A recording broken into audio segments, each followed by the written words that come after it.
Stevens, and for many years I was a regular here at the Patch, and I played my folk songs here 3 times a month. It was a great place to hone my latest songs and hone them down into what would become the backbone of the 2 CDs that I've released on Gatorbone Records. That being said, I consider it a great honor to be asked to be part of this event celebrating the poetry of Jack Kerouac. Kerouac was and continues to be a major influence in my life. Like so many other teenagers in the 60s, I read On the Road and Dharma Bums, and it resonated to the life that I was already leading. By the age of 12, I was a seasoned hitchhiker, and I used to go down to Lowell, Mass. To see the dirt bike races at the Dude Ranch. I was 5 years old when I hopped my first train. My dad taught at Williston Academy in East Hampton, and on the other side of the pond, there was a set of railroad tracks. We used to hop the fence and climb up the hill and leave pennies on the tracks for them to be flattened by the train. The trains were only traveling a couple miles an hour, slowing to stop at the station just a few hundred yards down the track. One day, I just grabbed on and stepped up onto the back of the caboose. When they stopped in town, they saw me getting off and didn't know how far back I had hopped on, so everyone freaked out, and my mother had to walk down the hill to get me.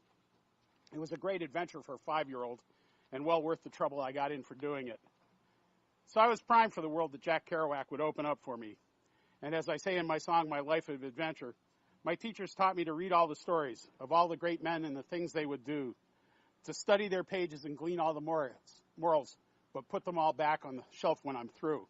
Well, I never did put them back on the shelf. I absorbed them. Instead of finishing college, I settling down to a respectable career, as I was expected to do. Like my heroes, I chose to see where my lifetime would lead. Needless to say, it's been a long, strange trip. One of the few constants in my life has been a deep spiritual connection to the world of Jack Kerouac. In 1974, I dropped out of Beloit College in Wisconsin and on a whim flew to Guam to take a job in a mental institution there. After meeting with my new boss, it became apparent to both of us that I couldn't work there. Later that day, I joined my first rock and roll band. After 6 months, I left Guam for Boulder, Colorado, then to Houston, Texas, where I put another band together and moved it back to Boulder. In 1976, I came home to Massachusetts and decided it was time to put down some roots.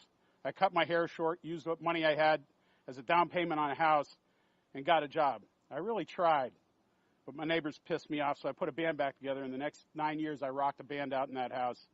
I started a construction company and in no time had 8 employees working for me on the payroll and a girlfriend who loved to spend my money and sleep with my friends.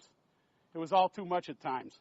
But when things got really unbearable, I would buy a bottle of Mount Gay rum, hop in my 66 convertible Caddy at midnight and drive up to Walden Pond, where I'd jump the chain on the service road at the back of the property and walk to the foundation of Thoreau's cabin.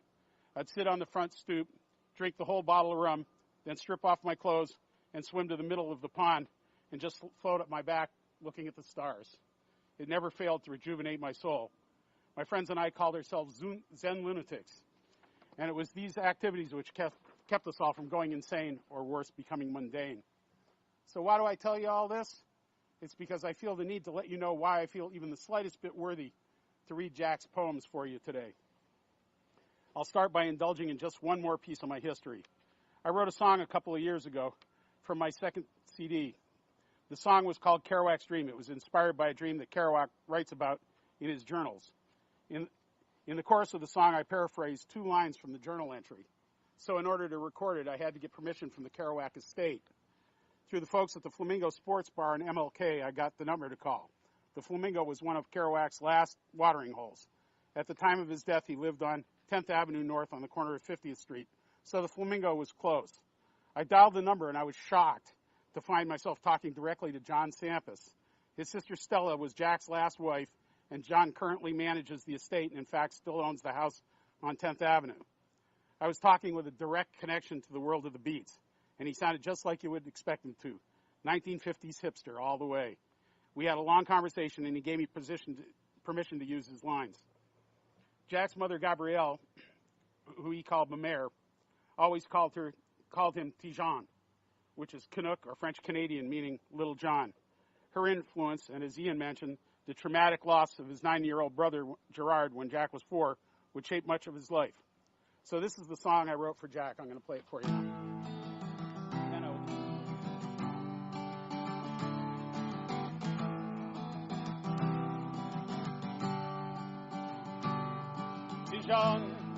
Tijan, this dream's where you belong.